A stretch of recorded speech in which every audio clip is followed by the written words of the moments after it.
For the week 6 video discussion, we had to read the first 3 chapters of the Watchmen video, and I have very limited prior knowledge on the Watchmen subject.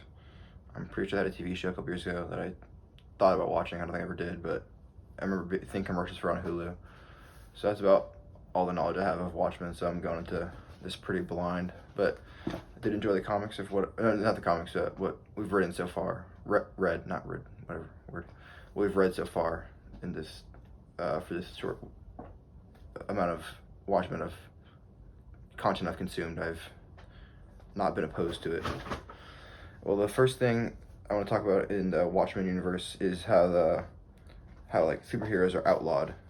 And the first thing that popped in my mind when I read that in the book was about the Incredibles. I just saw the correlation of the two, and I just wanted to mention that because that's where my mind went. I don't know how.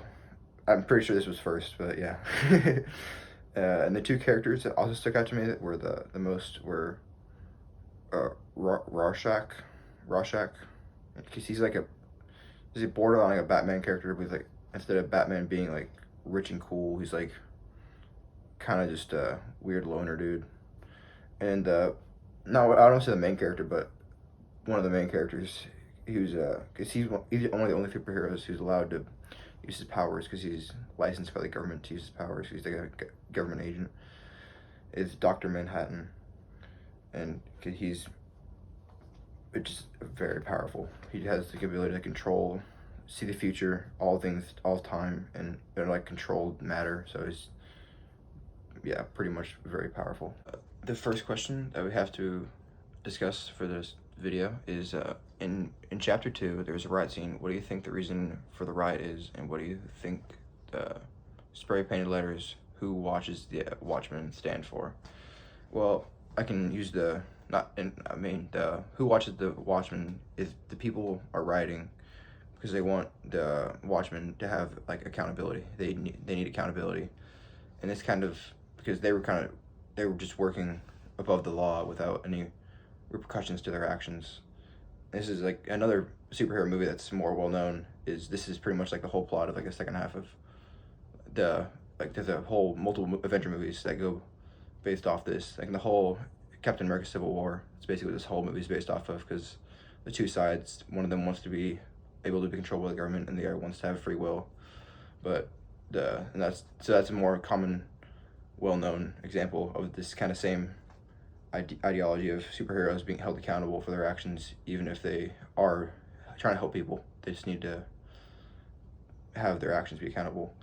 In a real life example, I thought of being accountable, and the whole riot thing is this new police brutality, not new, but it's gotten traction, is the police brutality movement, not movement, but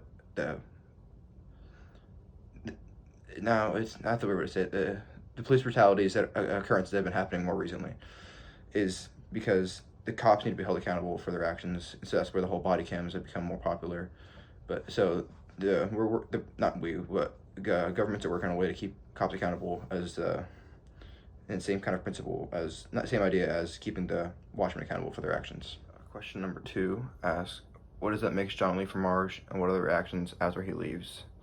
Why is his leaving significant?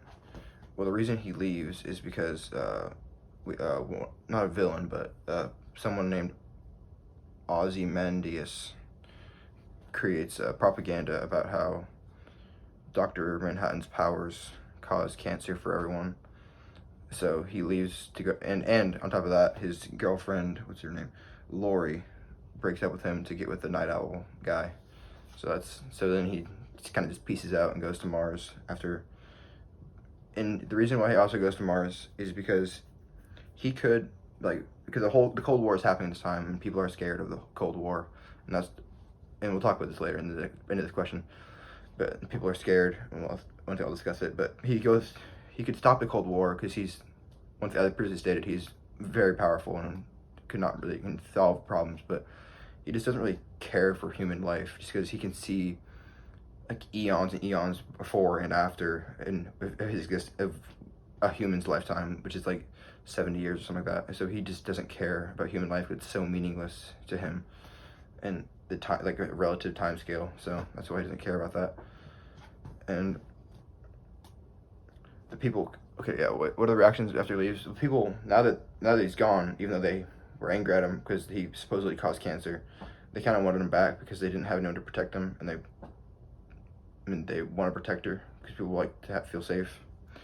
But little do they know, the Ozymandias guy is going to have his whole psychopathic plan with the squid and killing 3 million people in New York, which is insane plan, but it ends up working. So I guess the cause justifies the means. But in this case, I don't know if that's true because it did kill like 3 million people. But